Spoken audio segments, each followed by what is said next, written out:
नमस्कार, द भारत में आपका स्वागत है। आपने कहावत तो सुनी ही होगी कि उल्टा चोर कोतवाल को डंडे। जी हाँ, बिल्कुल ऐसी ही स्थिति हो गई है भारत और चाइना के बीच में। दरअसल बात यह है कि भारत ने चीन और अन्य पड़ोसी देशों से सीधे प्रत्यक्ष विदेशी निवेश पर पाबंदी लगाई है, तो चीन भड़क गया है। भारत के इस कदम पर सोमवार को चीन ने कड़ी आपत्ति जताते हुए कहा कि विदेशी प्रत्यक्ष निवेश के लिए भारत ने नए नियम WTO के गैर भेदभाव के सिद्धांतों का उल्लंघन करते हैं और मुक्त और निष्पक्ष व्यापार के खिलाफ है। चीन ने आशा व्यक्त की कि भारत भेदभावपूर्ण प्रथाओं को संशोधित करेगा। बता दें कि भारत ने चीन और अन्य पड़ोसी देशों से सीधे प्रत्यक्ष विदेशी निवेश पर पाबंदी लगा दी है। महामारी से अर्थव्यवस्था में उथल पुथल के बीच केंद्र सरकार ने घरेलू कंपनियों का अधिग्रहण रोकने के लिए यह फैसला लिया है। इससे पहले भी जर्मनी, ऑस्ट्रेलिया, स्पेन, इटली भी ऐसा कदम उठा चुके हैं। और गौर करने वाली बात तो यह है कि राहुल गांधी ने भी इस फैसले पर सरकार का समर्थन किया है। चीनी दूतावास के प्रवक्ता जी रोंग ने एक बयान में कहा कि भारतीय पक्ष द्वारा विशिष्ट देशों से निवेश के लिए लगाई गई अतिरिक्त बाधाएं WTO के गैर भेदभाव वाले सिद्धांत का उल्लंघन करती है और उदारीकरण तथा व्यापार और निवेश को बढ़ावा देने की सामान्य प्रवृत्ति के खिलाफ भी है।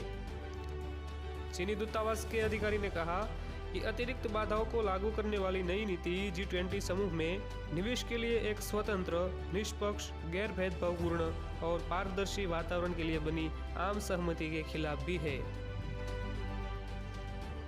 भारत के साथ सीमाएं साझा करने वाले देशों में चीन, बांग्लादेश, पाकिस्तान, भूटान, नेपाल, म्यांमार और अफगानिस्तान शामिल है। इन देशों के निकाय भारत सरकार की मंजूरी के बिना निवेश नहीं कर सकेंगे। सरकार ने हालांकि जारी किए गए नोटिफिकेशन में साफ साफ चीन का नाम नहीं लिया है, बल्कि यह कहा गया है कि वो देश जिनकी सीमा भारत से लगती है, सभी के लिए निवेश से पहले मंजूरी जरूरी होगी।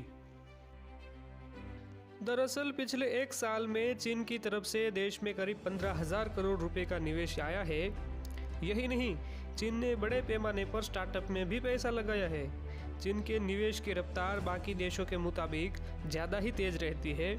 विशेषज्ञों का यह भी मानना है कि कोरोना संकट के दौर में चीन और उसके जैसे तमाम देश जिनके पास खरीदने की ताकत मौजूद है, अपने से कमज़ोर देशों में तेज़ी से अधिग्रहण करने में जुटे हैं।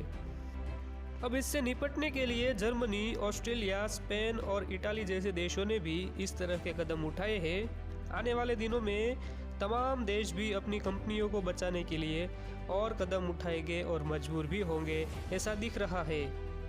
उद्योग एवं आंतरिक व्यापार संवर्धन विभाग यानी कि DPIIT ने कहा है कि भारत में होने वाले किसी भी निवेश के लाभार्थी यदि इन देशों से संबंधित होंगे तो उसे मंजूरी लेना आवश्यक होगा।